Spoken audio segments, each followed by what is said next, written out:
Okay, hello students. तो आज हम लोग इस वीडियो में इस क्वेश्चंस के ऊपर डिस्कस करेंगे। आर.एस. अग्रवाल का एक क्वेश्चन है जिसमें बोला है prove that if X and Y, sorry and दो बार लिखा गया, इफ एक्स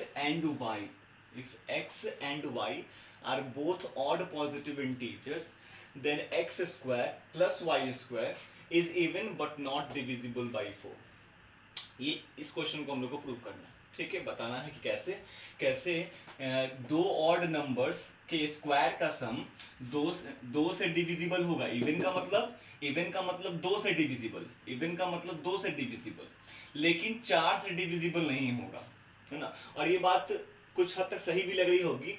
जरूरी नहीं है कि वो हर नंबर जो दो से डिविजिबल होगा वो 4 से भी डिविजिबल हो जाए, like 2, like 6, like 10 and there are so many numbers कि जो दो से इवन का मतलब दो से डिविजिबल, यहाँ पे डिविजिबल बाई 2 लिख दे या इवन लिख दे, बात एक ही पड़ेगी। तो दो से डिविजिबल है दो ऑड नंबर्स के स्क्वायर का सम, दो ऑड नंबर्स x भी ऑड नंबर y भी ऑड नंबर और इनके स्क्वायर का सम जो होगा वो इवन तो होगा, मतलब दो से डिविजिबल तो होगा लेकिन चार से डिविजिबल नहीं होगा। चलिए इसको कैसे प्रूफ करें। सबसे पहले ऑड नंबर है तो कुछ ना कुछ फॉर्म होगा। मैंने इससे पहले वाले वीडियो में समझा रखा है आपको, आप वीडियो देखना, उसमें मैंने बताया कि किसी ऑड नंबर को इसी कैटेगरी में क्यों लेते हैं, ठीक है। तो हमारे पास दो ऑड नंबर है तो मैंने दो ऑड नंबर को, एक को 2m+1 मान लिया और एक को 2n+1 मान लिया, ठीक है। मैंने बताया था ना, इवन में 1 जोड़ दोगे तो ऑड हो जाता है। तो 2 into something, 2 into something is even and +1 will become odd. 2 into something is even and +1 will become odd, ठीक है। तो जब कहीं भी इवन में हम +1 करते हैं तो वो हमको ऑड देता है, ठीक है। तो हमने दो ऑड नंबर्स को लेट किया, 2m+1 और 2n+1। यहाँ पे mn की जगह पे आप कोई भी वैल्यू ले सकते हो, कोई भी अल्फाबेट से, तो कोई दिक्कत नहीं है। बस याद रखना है कि mn है क्या, mn कोई भी होल नंबर है। W का मतलब होल नंबर।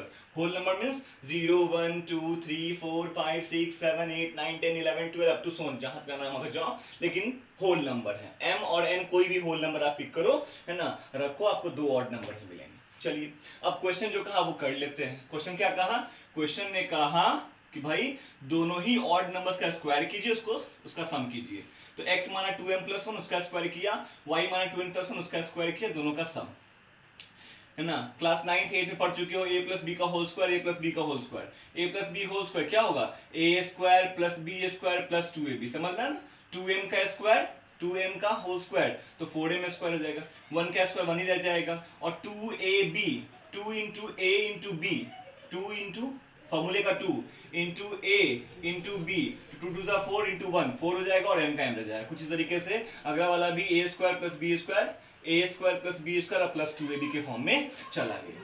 यहां तक आई थिंक क्लियर होगा, कोई इशू नहीं है, है ना। इसको a प्लस बी के स्क्वायर और a माइनस बी के स्क्वायर पे हमने इसको ब्रेक कर लिया, बहुत बढ़िया, ठीक है। अब हमने इसको थोड़ा अरेंज किया, 4m square, 4n square, 4m, 4n और ये 1 मिलके 2 हो जाएगा। और इन सब में से ध्यान से देखो, इन सब में से 2 बड़े आराम से कॉमन, इन सब में 4m square, 4n square, 4m plus 2 सब में से 2 बड़े आराम से कॉमन निकल जाएगा। हमने 2 कॉमन निकाल लिया।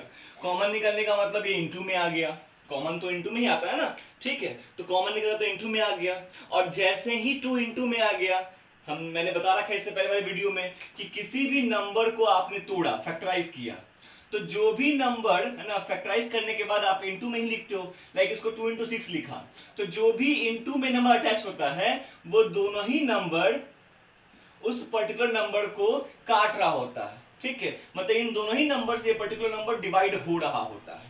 Is it clear. मतलब अगर 2 इंटू में है तो 12 भी 2 से कट रहा है, 6 इंटू में है ना, तो 12 6 से भी कट रहा होता है। तो जैसे ही 2 इंटू में आ गया, मतलब ये नंबर जिसको हमने सॉल्व करा था, ये नंबर जैसे ही इस नंबर के सॉल्यूशन में 2 इंटू में आ गया, इसका मतलब है कि ये नंबर 2 से कटने वाला है। इसी बात को लिख दिया कि we can clearly see that x square plus y square is divisible by 2 because 2 is in common.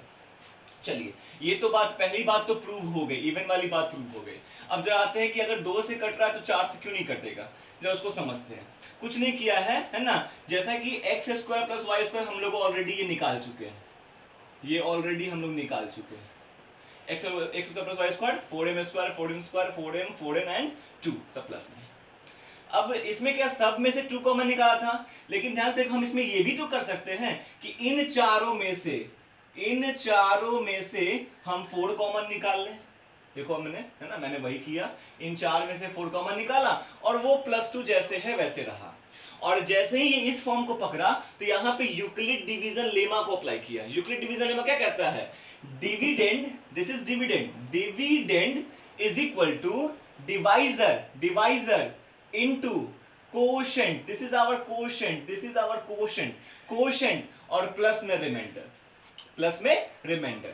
इसका मतलब 4 अगर आपका डिवाइजर है, मतलब अगर 4 से डिवाइड करोगे तो हमेशा कोशेंट क्या बच रहा है, 2 बच रहा है। ये हमारा लेमा हमको स्पेसिफाई कर रहा है, यहाँ पे क्लियर कर रहा है।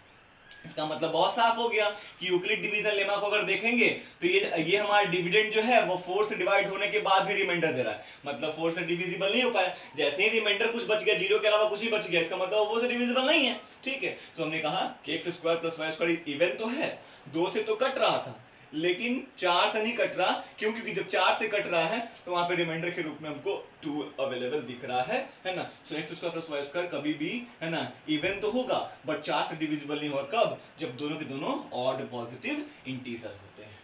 ठीक है, ऐसे डिफरेंट क्वेश्चंस आप भी पूछ सकते हो, जिसको भी दिक्कत होगा पूछना, मैं बताऊंगा ऐसे नेक्स्ट वीडियो में डिफरेंट क्वेश्चंस पे बात करेंगे।